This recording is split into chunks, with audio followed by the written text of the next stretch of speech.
श्रील प्रभुपाद की जय, गुरु गौरांग की जय।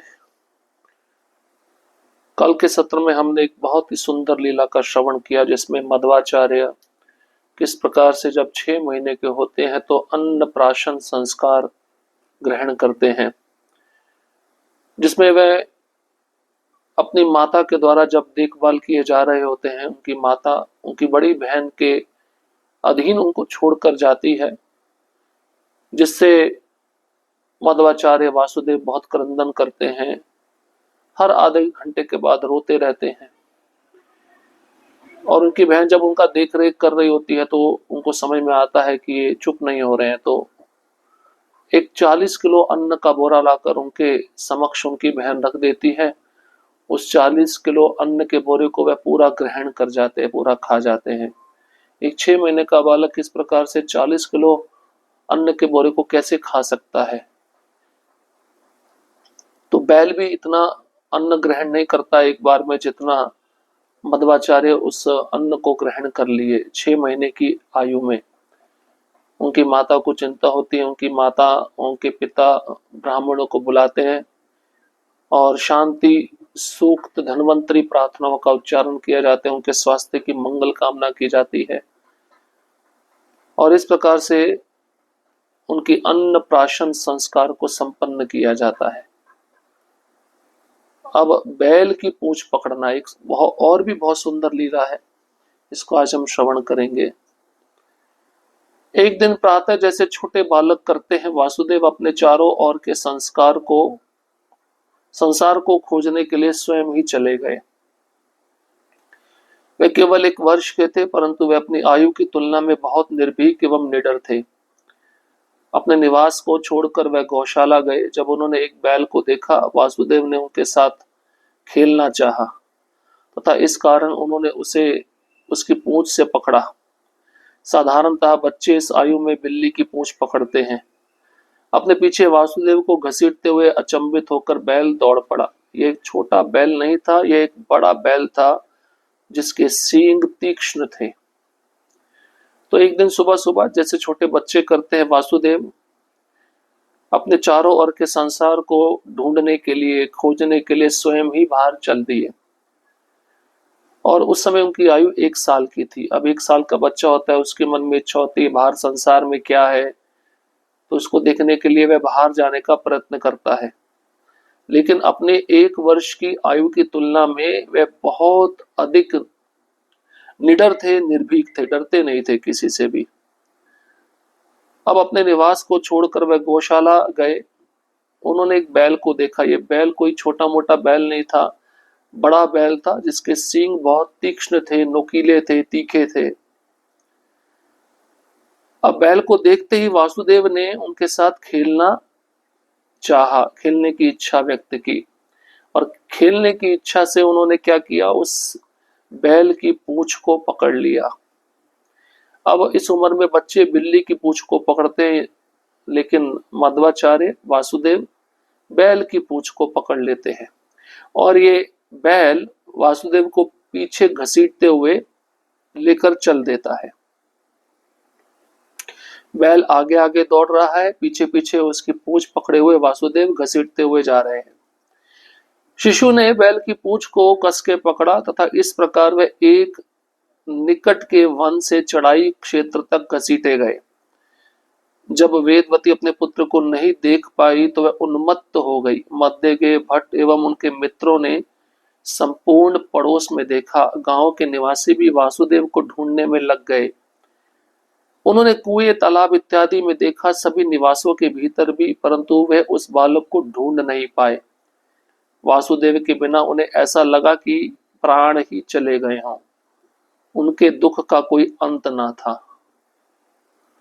तो यहाँ पे बताते हैं, जैसे शिशु ने बैल की पूंछ को पकड़ा, कस के पकड़ा था और वह बैल उनको निकट के जंगल से चढ़ाई क्षेत्र में घसीटते हुए लेकर गया और वेदवती ने जब अपने पुत्र को घर में ना देखा तो वह पागल सी हो गई। मध्य के भट्ट को यह समाचार मिला। मध्य के भट्ट अपने मित्रों को लेकर, पड़ोसियों को लेकर, गांव के निवासियों को लेकर मध्वाचार्य को ढूंढने के लिए निकल पड़े। सबने कुएं में देखा, तालाब में देखा और सभी घरों के भीतर जाकर देखा, उस बालक का कहीं भी पता नहीं चला। और माता पिता को अब ऐसा लग रहा था वासुदेव के बिना उनके प्राण ही चले जाएंगे, उनके कोई दुख का अंत नहीं था। वन से वापस आते हुए एक व्यक्ति ने देखा कि सभी लोग अत्यधिक शोकग्रस्त हैं और सभी के मुख मुरझाए हुए हैं। उनके दुख का कारण पूछने पर उसने कहा कि मैंने एक बालक को पहाड़ के नजदीक बैल की पूंछ पकड़े और उसके पीछे पीछे दौड़ते हुए देखा है। उसने कहा वह वासुदेव ही है। इसे सुनकर सभी अचंभित हो गए, कहने लगे ये कैसे संभव है कि 1 वर्ष का बालक बड़े बैल की पूंछ पकड़कर दौड़ रहा है, ये असंभव है। अब जंगल से वापस आते हुए एक व्यक्ति ने गांव में देखा सभी लोग शोकग्रस्त है, दुखी हैं, उनका मुख मुरझाया हुआ है। तो उस व्यक्ति ने सभी गांव वालों के दुख का कारण पूछा। तो दुख का कारण पूछने पर उस व्यक्ति को पता चला कि वासुदेव नहीं मिल रहा है। वासुदेव का नाम सुनते उस व्यक्ति ने कहा मैंने एक बालक को पहाड़ के नजदीक एक वन में देखा है जो बैल की पूंछ पकड़े हुए है और बैल आगे आगे दौड़ रहा है, वह बालक उसकी पूंछ पकड़े पीछे पीछे घसीटता जा रहा है। तो लोगों ने पूछा होगा गांव के वो वासुदेव ही है। तो उस व्यक्ति ने कहा हाँ वह वासुदेव ही है। यह सुनकर सभी अचंभित हो गए।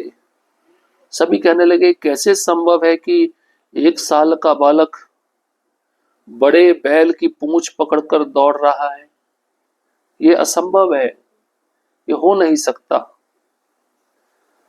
सायंकाल ही में वे वासुदेव को देख सके जो अब भी बैल की पूंछ को पकड़े इधर उधर जा रहे थे।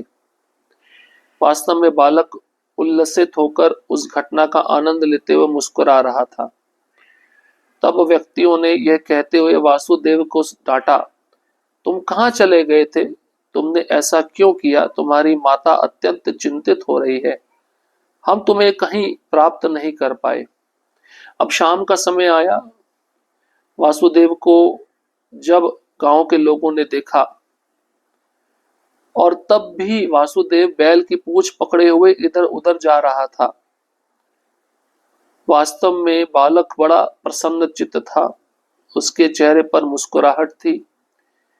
तब गांव के व्यक्तियों ने वासुदेव को डांटा और कहा तुम कहाँ चले गए थे और तुम ऐसा क्यों किए? तुम्हें पता नहीं तुम्हारी माता तुम्हारे लिए बहुत चिंतित है और हम सब जगह ढूंढ रहे हैं, तुम कहीं पे भी मिल नहीं पा रहे हो, हम तुम्हें कहीं पे भी प्राप्त नहीं कर पाए। वास्तव में कोई भी वासुदेव को दंडित नहीं कर सका क्योंकि वे स्वयं एक महात्मा के साथ रहने में स्वयं को भाग्यशाली समझते।